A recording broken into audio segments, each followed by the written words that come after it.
Hi team, welcome to the Kindness, Curiosity and Comfortable Shoes podcast.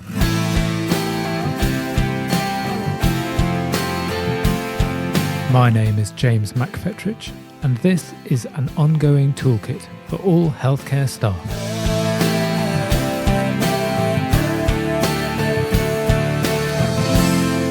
Whether you are a porter or a paediatrician, a domestic or a driver, clinical or non-clinical, just starting or just finishing your work in healthcare, this podcast aims to give you some useful thoughts about working for this amazing business to get you through your day.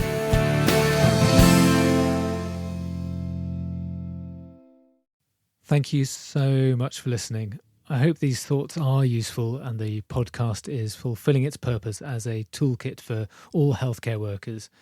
So before we start, if you enjoy listening to this podcast, please tell other people, tell your co-workers, share what you like about it. Go on, put it in your work WhatsApp group. Go on, do it now, then it's done. And feel free to follow at JMac Education on Facebook, X, Instagram, LinkedIn, Threads, whatever your social media preference is, and you'll get more information related to the podcasts and other JMac Education updates. Thank you. As I record this, it's early January 2024 and a time when many resolutions will maybe already have been broken.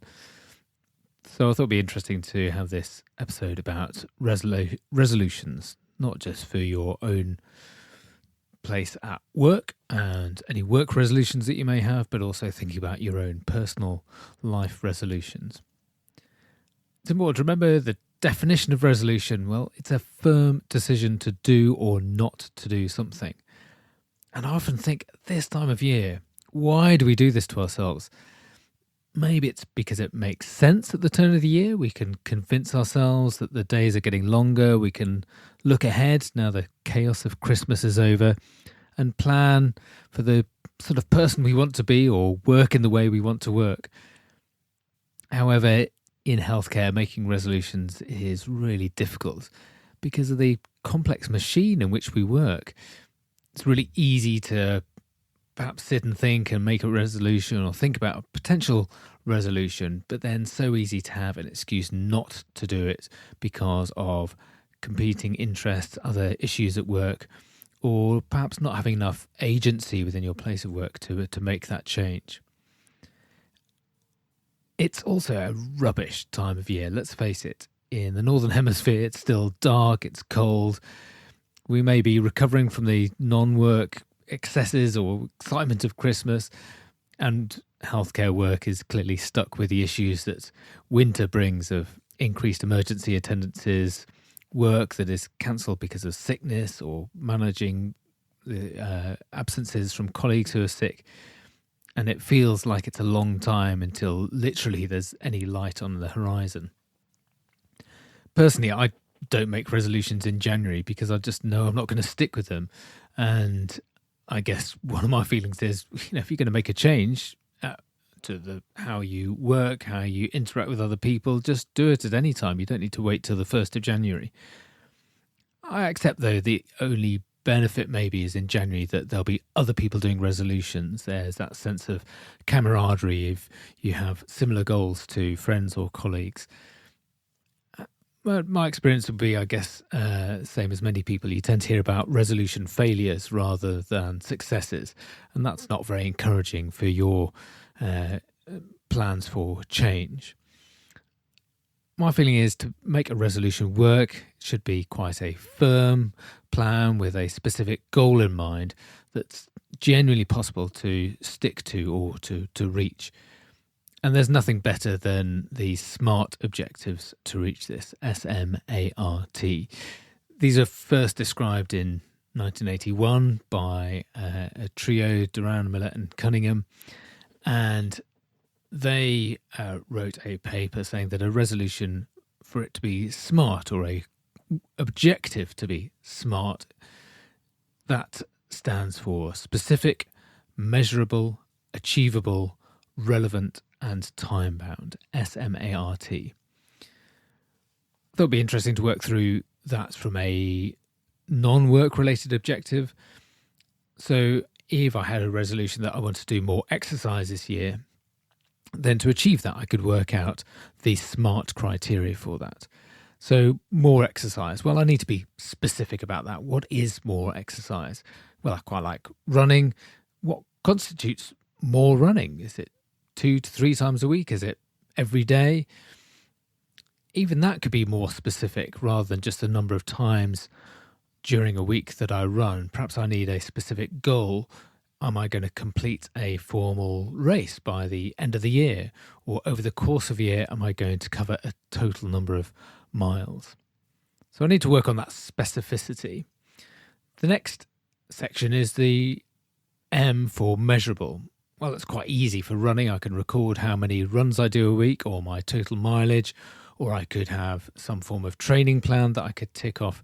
That's relatively straightforward for that example. A is for achievability. I may want to increase my running, but is it a marathon distance that's genuinely achievable? Is it running, 50 miles a week? And do I actually want to do that? Or maybe I need to think of something that is going to be more achievable if I'm running from scratch and do something like the Couch to 5K program. I think this is where most people fall down. We have high aspirations, but don't really think what's going to be achievable within our current lifestyle. Then we can move on to R for relevant. Interestingly, this R was originally written as realistic, but I think most people feel that that has a crossover with achievability. How realistic is it? And the version I prefer certainly is R for relevance. And I think that's key at New Year, when we can have plans that we think are good, but not actually relevant to us. And if it's not relevant, we're not going to buy in with it. And for relevance, it's really got to accord with our life values. So is improving my exercise, is that relevant to me? Is it important to me? Or is it just that everyone has that plan to do more exercise come the new year? But if it's not relevant, I'm really going to struggle with that motivation. And then finally, T is for time bound. Is it more exercise just this week, over the year? Really important to think about that. And most people are aware that to create any good habit, opinions do vary, but it's usually doing something regularly for a period of at least 6 weeks to get into a habit for doing it. So you may want a short time-bound period. I'm going to do this for 6 weeks, or maybe by 6 months I will have achieved this particular goal. So that's how it works for something like exercise.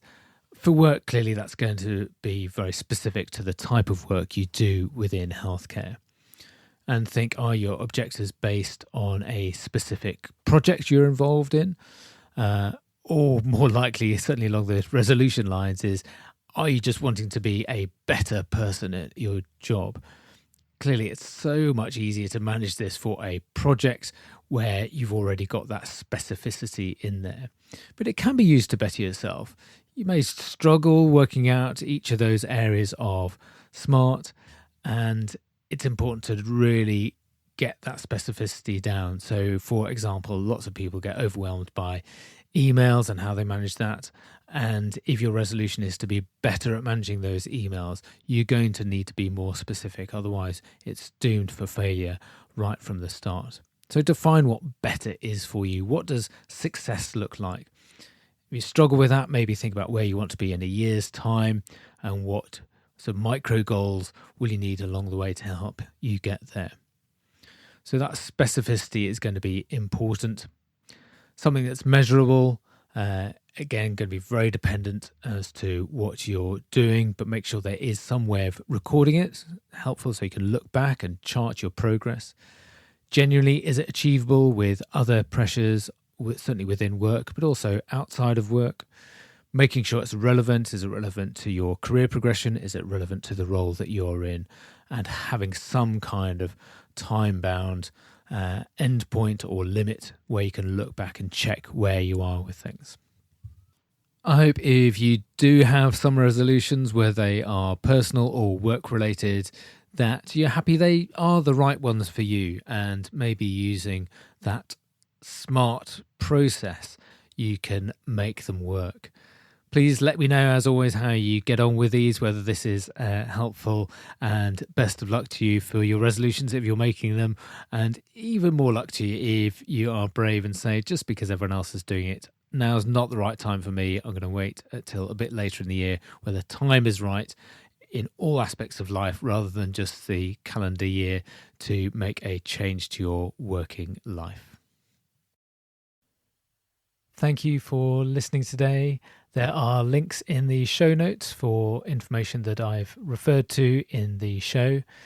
And if you enjoyed the show and want to help the podcast grow and expand, then please support me and the show and head to buymeacoffee.com/jmaceducation. That's buymeacoffee, all one word, .com/jmaceducation, and support the podcast there. Or if you're listening on the podcast website at kccpodcast.buzzsprout.com, click on the heart on the top right of the page, or click on the support the show link in the show notes. It's also really helpful for me if you rate, review, like, follow, share, subscribe, whatever's appropriate on whichever platform you're listening on. Again, it really does help grow the show. Thank you. So please take care of yourselves out there. You are doing a great job. And remember, be kind, be curious, and don't forget your comfortable shoes.